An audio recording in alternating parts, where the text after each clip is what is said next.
Your life is every rank in a nuclear submarine. You are 400 feet underwater. There is no sun down here, no wind, no horizon. The ocean presses against the hull from every direction with a force that would fold this steel tube like paper if a single weld failed in the wrong place. You have been down here for 47 days. You know this because there is a tally on the inside of your bunk. Small marks. 4 and across, 4 and across. The only clock that feels real anymore. Above you, somewhere, the world is happening. News, weather, people arguing about things that feel very far away. A president gave a speech. A city flooded. A sports team won something. You will find out about all of it in 31 days when this boat surfaces and you walk back into daylight squinting like a man who has been underground because you have been underground. You are crew on a United States Navy nuclear submarine, one of the most advanced weapons systems ever built. 98 meters of steel and silence carrying enough firepower to end a medium-sized country. You did not start here. Nobody starts here. This is how you got there. Level 1, the recruit. You enlist at 18. The recruiter is friendly and specific in a way that you will later understand was deliberate. He doesn't talk about submarines first. He talks about the Navy, about training, about the kind of person who ends up doing the hard work that most people walk past. Then, at the end, almost as an aside, he mentions the submarine service. Higher pay, smaller crews, closer to the actual machinery of power than almost any other enlisted role available to someone your age. You say you're interested. He slides a folder across the table. What they don't tell you at the recruiting office is that submarine service is entirely voluntary and that the screening process is designed specifically to find the people who will not fall apart in a sealed metal tube 400 feet below the surface for months at a time. The physical requirements are real but not exceptional. The psychological requirements are the actual filter. They are looking for a specific architecture of mind, calm under pressure, functional in confined spaces, capable of sustained precision in conditions designed to erode it, able to follow a chain of command that exists in an environment where a single wrong decision can kill everyone aboard. You pass the screening. You are sent to basic enlisted submarine school in Groton, Connecticut. It is 8 weeks of technical instruction in submarine systems, damage control, and the specific dense vocabulary that submarine crews use to describe their world. You learn what a ballast tank does. You learn what happens when a torpedo tube floods. You learn the difference between the sounds the boat makes when everything is fine and the sounds the boat makes when something is not. At the end of 8 weeks, they give you a set of orders and a reporting date. You report. For the first time in your life, you step through a hatch that seals behind you. The boat smells like machinery and recycled air and the specific human smell of 90 men living in a space designed for the equipment, not for them. You are the newest person aboard. Everyone knows it. Nobody says it. They don't need to. Level 2, the apprentice. Your first year on the boat, you are nobody. That's not an insult. It's a technical designation. You are unqualified. It means you cannot stand watch, cannot operate systems independently, cannot be trusted with the machinery that keeps everyone alive until you have demonstrated, through a process called qualification, that you understand it. The qualification process on a submarine is unlike anything the surface Navy does. You must personally demonstrate to the crew, not to an instructor, not to a testing board, but to the actual people who will depend on your competence,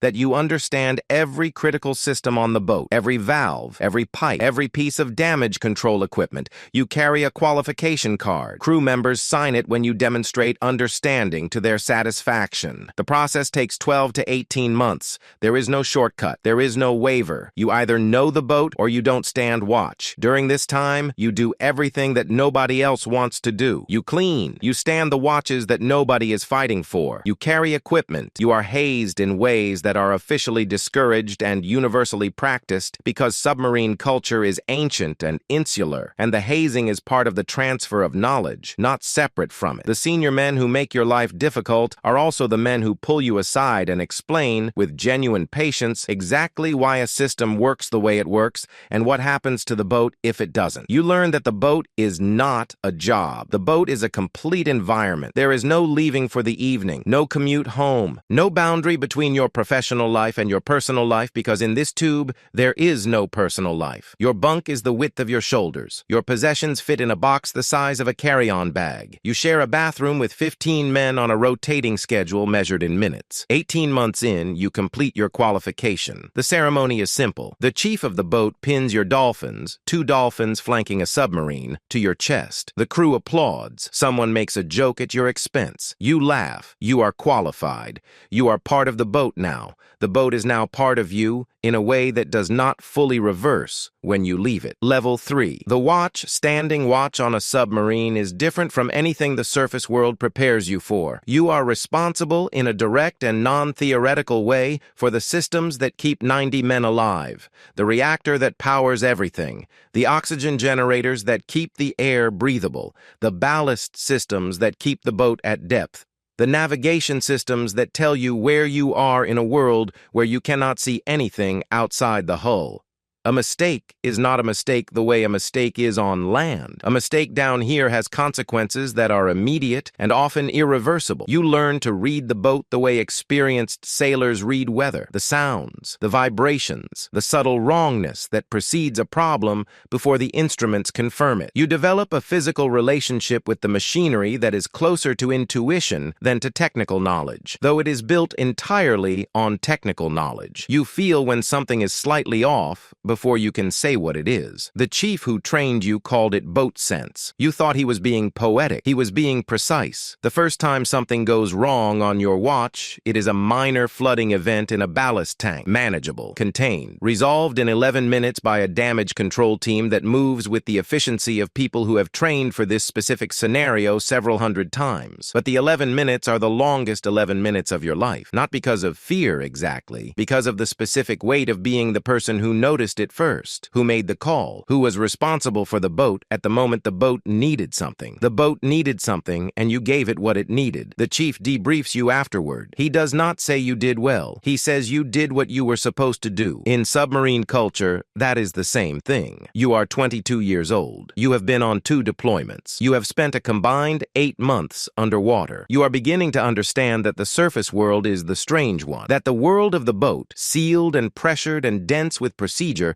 is starting to feel like the natural state. That is either a sign that you belong here or a warning. You haven't decided which yet. Level 4. The petty officer promotion to petty officer means you are no longer learning the boat. You are responsible for others who are learning it. The shift is significant and happens faster than you expect. One day you are the newest person asking questions. The next day, not literally but functionally, there is someone newer asking questions of you, and the answers you give will either prepare them for the moment when the boat needs something or they won't. There is no in-between. You develop a reputation as a trainer who doesn't forgive sloppiness. Not cruel, not loud, just precise. You believe, because the boat taught you, that precision is the only real kindness in this environment. A man who is imprecise about a valve position in training is a man who will be imprecise about a valve position when the water is coming in. You do not allow imprecision. The men who train under you are occasionally resentful and later grateful, which is the only timeline that matters. The deployments accumulate. Each one is 70 to 90 days. Each one follows a rhythm that becomes as familiar as sleep. The first week of adjustment, the middle weeks of routine,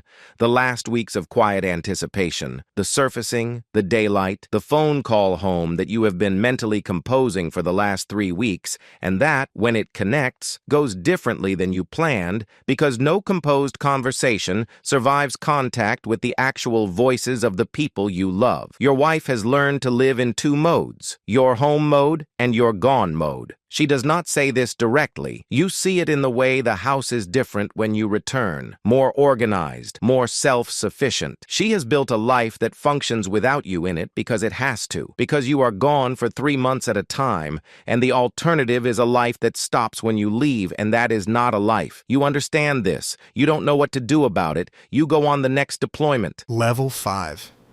The Chief. Making Chief is the most significant transition in an enlisted sailor's career. It is not a promotion in the conventional sense. It is an initiation. The process of becoming a Chief involves 6 weeks of evaluation and mentorship by the existing Chief's Mess, the senior enlisted community aboard, during which your professional competence is assumed and your character is what's being assessed. Whether you lead with integrity, whether you make decisions that are right rather than easy, whether you are the kind of person the boat can depend on when the decision is genuinely difficult. The Chief's Mess on a submarine is a separate separate world within the world. Senior enlisted chiefs occupy a space between the officers who give orders and the junior enlisted who carry them out. They are the translation layer, the institutional memory, the people who have seen officers come and go and who carry the actual knowledge of how the boat operates when the textbook and the reality diverge. Every submarine officer, no matter how technically brilliant, depends on the chiefs to make the boat work. The good officers know this. They say so. The great officers have internalized it so completely they no longer need to say it. Your first year as chief, you make two decisions that you think about for years afterward. One involves a junior sailor you should have removed from duty earlier than you did, whose performance was degrading in ways that were visible, and that you attributed to adjustment rather than recognizing as a breaking point. He did not harm the boat. He harmed himself in a way that was not irreversible, but that you carry the weight of because you saw the signs and chose the more optimistic interpretation. The second decision involves a junior officer whose order was technically within his authority and operationally wrong. You countermanded it, politely, precisely, in front of the crew that needed to see that the right call would be made regardless of rank. It created a difficult week. The captain backed you. The officer never forgot it. You don't regret the decision. You sometimes regret the way you made it. These are the decisions that define a chief, not the emergencies, the judgment calls. Level 6. The chief of the boat. The chief of the boat is the senior enlisted sailor on the submarine. The title is abbreviated COB, pronounced Cobb, and it carries a weight that the abbreviation doesn't suggest. You are responsible for the welfare, discipline, morale, and professional development of every enlisted sailor aboard. 90 men. Their physical health, their mental health, the state of their marriages and their finances, and their relationships with their families. All of it comes to you before it goes anywhere else. You are not a counselor. You are not a social worker. You are the COB. But in a sealed environment, 400 feet underwater, those roles collapse into each other, and the title has to hold all of them. The captain is in command of the boat. You are in command of the people on the boat. The distinction is real, and it requires you to maintain a relationship with the captain that is simultaneously deferential and direct, supportive and honest, because the captain depends on you for information about the crew that he cannot get any other way, and the crew depends on you for access to the captain that they cannot navigate directly. You are the nerve that connects those two worlds. A deployment in your second year as COB involves a sailor whose father dies at week 4. You are at depth. There is no surfacing. There is no compassionate leave. The sailor knows this. He knew it when he enlisted. He knew it intellectually, and now he knows it in his body, in the specific grief of sitting in a metal tube while his family buries his father without him. There is nothing you can do about the situation. You can only manage the human being inside the situation. You sit with him, not every day, not in a way that draws attention or creates a formal thing out of it. You just make sure he is not alone with it. You check the work he does because grief makes people imprecise, and this boat does not allow imprecision. You write a letter that he can send home through the communication system. You let him talk when he needs to talk, and you let him be silent when that's what the silence is for. He finishes the deployment. He is not the same sailor who started it. He is a harder one. Whether that is a good thing or a bad thing is not a question you can answer. It just is. Level 7. The officer. You commissioned 10 years into your career. It's unusual. Not unheard of, but unusual. Most officers come through the academy or ROTC, 19 years old, technically trained, professionally inexperienced. You came through the limited duty officer program, which exists for exactly this reason. To take the men who have learned the boat from the inside and give them the authority that matches the knowledge they already carry. The adjustment is strange in a specific way. You know the boat better than most of the officers you now serve alongside. You know its systems, its culture, its people, the gap between what the manuals say and what the boat actually does. But you are now on the other side of a line that you spent 10 years navigating from below. The chiefs who served under you as an enlisted man now work for you in a different register.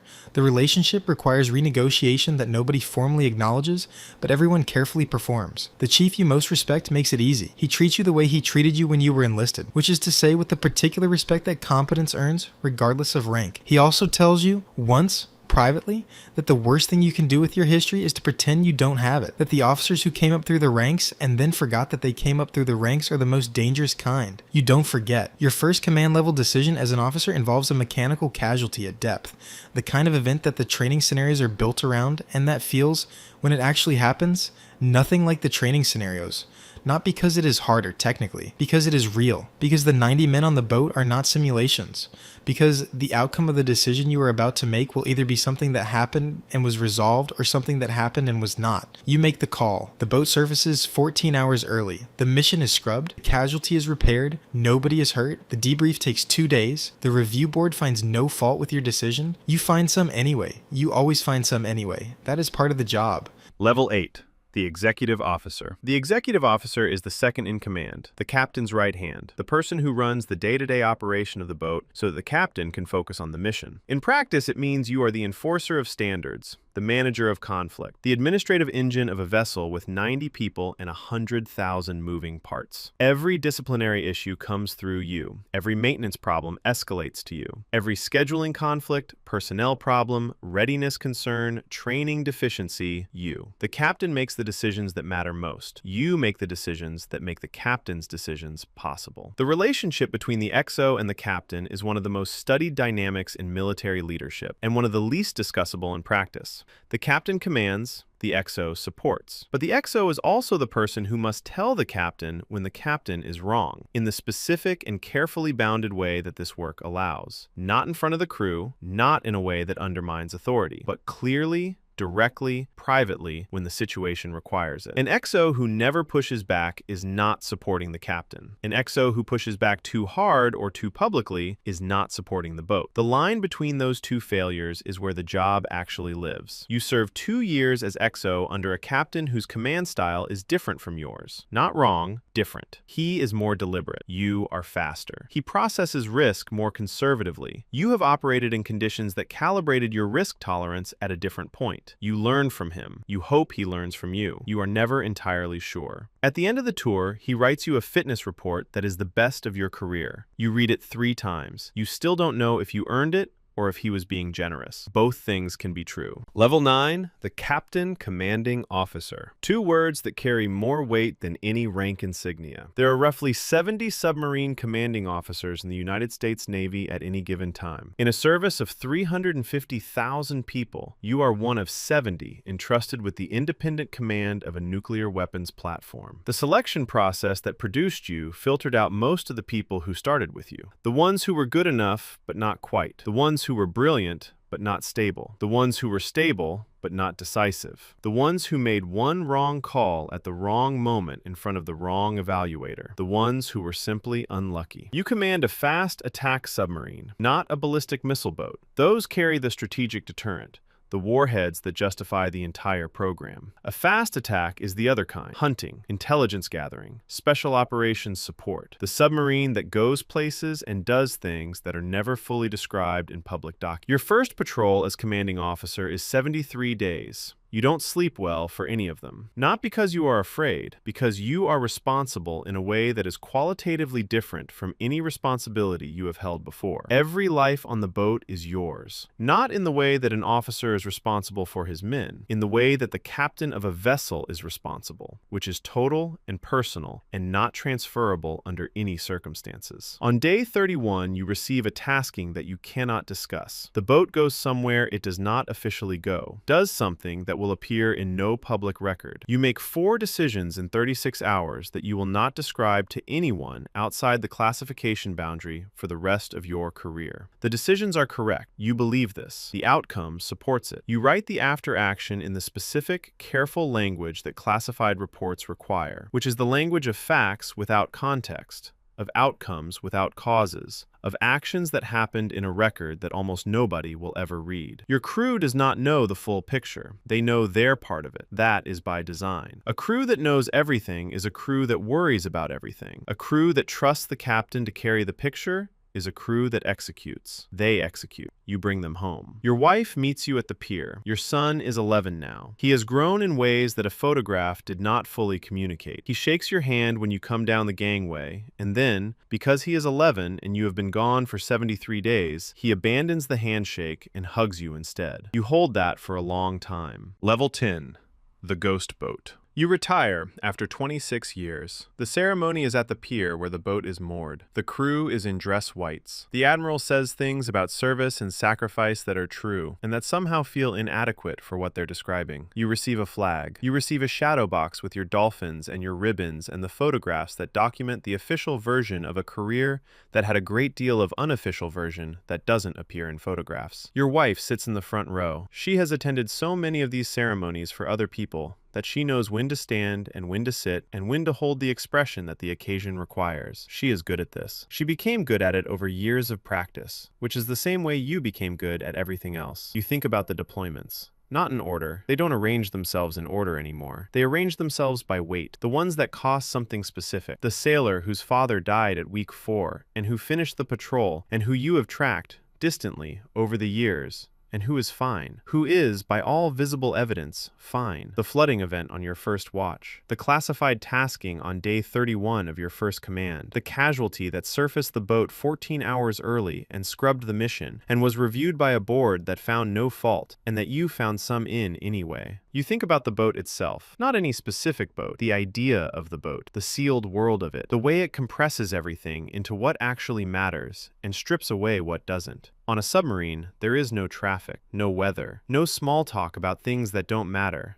because everyone is too close, and the air is too recycled, and the stakes are too high for the kind of distance that ordinary social life requires. You know these men, all of them, in the way that people who have been sealed in a tube together for months at a time know each other, which is deeper than friendship and more complicated than family. Some of them you will never see again after today. Some of them you will know for the rest of your life. The ones you won't see again are not lost. They are just distributed, scattered across the surface world, carrying in their bodies the particular knowledge of what it is to live for months beneath the ocean. That knowledge doesn't leave. It settles into the way they stand, the way they move through rooms, the way they are never quite as comfortable in open spaces as they are in close ones. The surface world has too much room in it, too much noise, too much that doesn't matter. You drive home from the ceremony. The road is ordinary. The sky is very open and very blue. Your wife is next to you. Your son is grown now and somewhere else, beginning something, and you are proud of him in the specific way that fathers are proud of sons who turned out to be their own people.